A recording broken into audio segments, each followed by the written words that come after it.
Hello everyone, and thank you for joining me for today's edition of the Daf Yomi. Today we're doing Daf 15a from a rainy, cold Salford. So I hope you're all doing well, and let's dive straight in. We're just finishing off from the last Omid 14b. The Gemara asks, from where is this matter derived? Rav Shimi Bar Chia said, as the verse states, according to all that I show you, the form of the tabernacle and the form of all its vessels, and so shall you do. Exodus 25:9. The final words, and so shall you do, are superfluous and serve to teach as was done in the tabernacle, so you should do in future generations. So what does that mean? Really come to explain that when the tabernacle was erected, the special body described in the Mishnah existed. Moses was a king, as is stated, and he was king in Jerushan,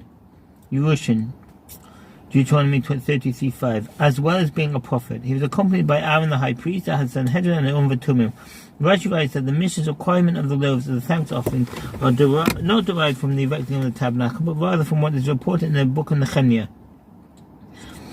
Rabbeinu Hanani and the Migash understand that the thanks offerings mentioned in the Mishnah correspond to the offerings that were brought at the time of the construction of the tabernacle. See also the Mishnah Chochmah. Rabbi raised an objection from a Brighton. With regard to all the sacred vessels that Moses fashioned,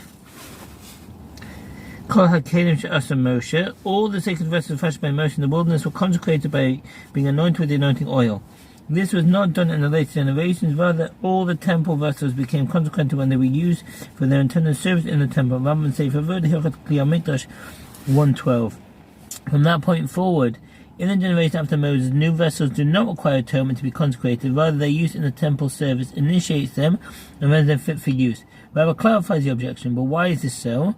Let us say here that, as well, the phrase, and so shall you do, teaches that the same must be done in future generations. The Gemara answers, it is different there, as the verse states with regard to the tabernacle and its vessels, and he anointed them and consecrated them in Numbers 7:1. It teaches that it is only them, the vessels fashioned by Moses, that are consecrated to anointment, but the vessels fashioned in later generations are not consecrated to anointment. The Gemara asks, why not say them, the vessels made by Moses? He consecrated specifically to anointment, but the vessels made in future generations are consecrated either through anointment or through internal service. Rav Papa said the verse states, and they shall take all the service vessels with which they will serve in the sanctuary, in Numbers 4:12.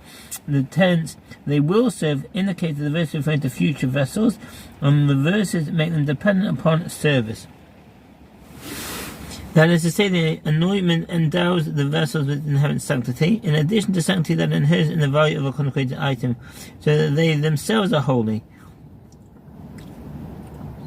So they are themselves holy. What is